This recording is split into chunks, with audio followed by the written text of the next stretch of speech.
রাজ্য সড়কে পথ দুর্ঘটনা, পুলিশের বিরুদ্ধে অভিযোগ তুলে পথ অবরোধ। অবরোধ তুলতে গেলে পুলিশের সাথে খণ্ডযুদ্ধ বেঁধে যায় অবরোধকারীদের। নামানো হয় র‍্যাব, লাঠি উঁচিয়ে তাড়া করতেই ছুটে পালায় পথ অবরোধকারী মানুষজনেরা।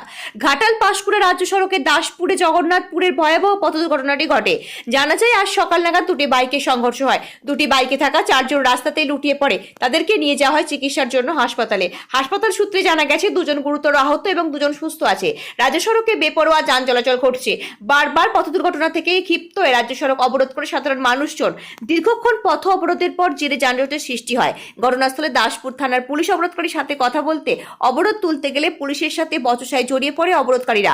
পাল্টা পুলিশের তাড়ায় ছত্রভঙ্গ হয় অবরোধকারীরা। ঘটনাস্থল থেকে বেশ কয়েকজনকে আটক করা হয়েছে বলে পুলিশ সূত্রের খবর। নিত্যদিন রাস্তায় যানবাহন আটকে গাড়ির কাগজপত্র খতিয়ে দেখে পুলিশ, কিন্তু দুর্ঘটনার পর ক্ষুব্ধ জনতার দাবি পুলিশ রাস্তায় গাড়ির কাগজপত্র দেখার নামে হয়রানি করে আর পুলিশের হাত থেকে বাঁচতেই দুর্ঘটনা। তার জেরেই এই অবরোধ বলে দাবি অবরোধকারীদের। যদিও অবরোধকারীদের দাবি সঠিক নয় বলেই পুলিশ সূত্রে জানা গেছে। পশ্চিম মেদিনীপুর থেকে শান্তনু বর্ধনের রিপোর্ট।